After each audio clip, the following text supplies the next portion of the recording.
Russia fires S-300 anti-aircraft missiles at Israeli F-16 fighter jets in Syria, a move that could impact tactics and geopolitics. If this is a one-time incident, it's one thing. But if Russian policy has changed, the Israeli government will have to determine whether to attack a Russian battery missile if it launches, said a senior Israeli defense official. The tension between Israel and Russia has escalated among the Ukraine war. Last Friday, a Russian air defense battery launched 4 missiles in response to an Israeli aerial attack in Syria. You might be wondering what led to a recently strained relationship between these two countries that have enjoyed diplomatic ties for decades. To find out where it all started, pay close attention to this video. An S-300 battery, believed to be Russian-owned, launched surface-to-air missiles at Israeli F-16 fighter jets last week on Friday, May 13, 2022. An S-300 is a long-range missile system developed by the Soviet Union and can take down aircraft and cruise missiles. Israel has been conducting airstrikes on government positions in regions controlled by Iran-backed fighters for the Shia movement. In 2015, Russia took over control of Syria's skies in what seemed to be a military intervention. Consequently, Israel was forced to stay on the good side of Russia to avoid possible conflicts with Russia. Iran has been providing military support to groups that regularly fight Israel, notably Hamas in Palestine and Hezbollah in Lebanon. Israel aims to prevent Iran from expanding its influence in Syria by intercepting and bombing its arms installations. This puts Russia in a difficult balancing act because its foreign policy in the Middle East is to keep ties with Israel and Iran.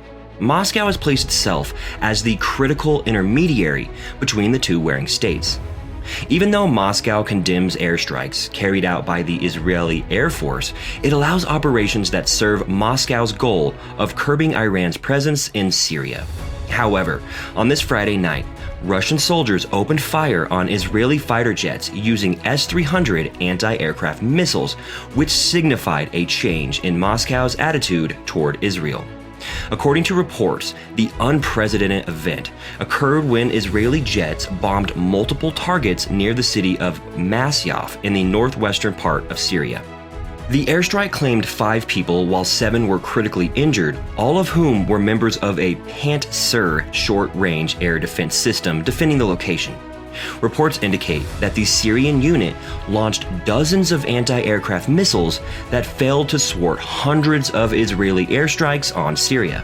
Surprisingly, this time Russian S-300 also responded by opening fire as the jets were leaving the scene. This move has raised eyebrows since S-300 batteries are strictly operated by Russian personnel and cannot be launched without their consent. However, the S-300 radar failed to lock onto the jet fighters and thus did not pose a substantial threat to the Israeli Air Force fighter jets. If this report is anything to go by, this would be the first time the S-300 has been used against the Israeli Air Force over Syria, a concerning development for Israel. It would also be a significant setback to Israel's military campaign that has involved regular airstrikes in strategic Hezbollah strong grounds. These areas have for a long time been a target of the Israeli Air Force, or IAF, because they are pathways for arms shipments bound for Lebanon's Hezbollah terror group and several other Iranian-linked cells. Israel has refused to acknowledge or disclose such operations, while the launch of the missile system or an attempt on its jets was not confirmed by the Israeli Defense Forces. Undisclosed sources said it was unclear whether the S-300 missile launch was a one-time occurrence or a Russian statement to Israel that it was reconsidering its strategy. The Masyaf area is used by the Iranian military and pro-Iranian militias for their activities. As a result, the region has been routinely targeted by Israeli forces. Following the hit, satellite imagery revealed that an underground installation had been entirely destroyed. The report comes as Israel-Russia relations have deteriorated due to the recent invasion of Ukraine. Israel has tried to maintain a balance between Moscow and Kiev. Still, it has lately been more skeptical of Russia as proof of Russian atrocities, as well as anti-Semitic rhetoric from Russian authorities emerge. The cordial relationship between Putin and Syrian President Bashar al-Assad led to an agreement that enabled Russia to establish its military presence in Syria. In addition to supplying Syria with air defenses, Moscow maintains ultra-modern S-400 anti-aircraft systems in Syria, allegedly to safeguard its assets, but has never used them against Israeli jets. Without mentioning the altercation, Israeli Defense Minister Benny Gantz said on Monday that Israel would not be intimidated and Iran would not be allowed to transmit advanced capabilities to other countries.